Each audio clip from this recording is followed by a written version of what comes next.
Architecture is about making spaces. Spaces for people.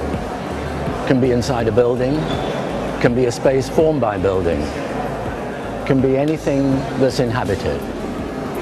And architecture hopefully improves the quality of our lives. If it's good, if it's bad, if it's mediocre, any way at all, it influences. It influences how we feel. It's a place for contemplation, for revolt, for change, for harmony, for whatever. But it's common throughout history, over time, over ages. It's a constant. Space, common ground, it's common to all of us. And it influences our lives. The only constant is change. And change is about evolution. It's about innovation. It's about new ways of doing things. If we were having this conversation over a Biennale 20 years ago, we would still be talking about the same subjects. But the technology, some of that technology, dramatic change, and has changed the many aspects of the way that we communicate. So that is through a process of innovation. And innovation can also come through buildings, but in the end, it is about the enduring qualities, about those qualities which don't change. So the technology of electronic communication still brings you and I together here at this event. The technology is such we don't need to be here together.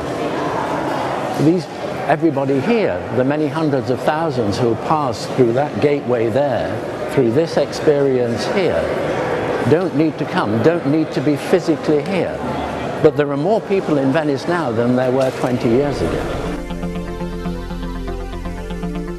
As a society, we're about exchanging ideas, experiences.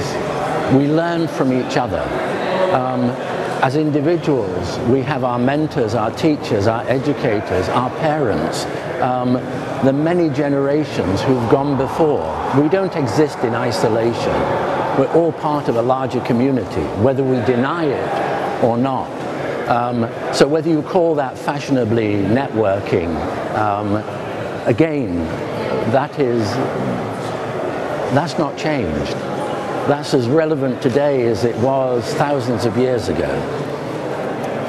And architecture, of course, is the platform. Whether that's high architecture in the sense that you can identify an architect, or whether it's a public space in a favela where you cannot name the person or the group who decreed that this space should be for the community as opposed to the individual or the family. I think we've touched on that already, the importance of the internet, the importance of technology as we see it now, technology as we see it in the future. It's a tool, an important tool and a critical tool, and can change many aspects of our lives. But there are certain things which do endure. So one interpretation of the internet is, as I was saying earlier, we don't have to be physically here together. And yet that is a constant. It's like the paperless office. You have a bag, it's full of paper. Certain things don't change, even though the technology would allow us to dispense with that, would allow us not to come together physically. I think it's an extraordinary profession. I think it is probably one of the few professions where it is totally generalist. So my advice would be enjoy it, immerse in it, and have conviction, have a passion. You have to have a passion and you have to be an optimist.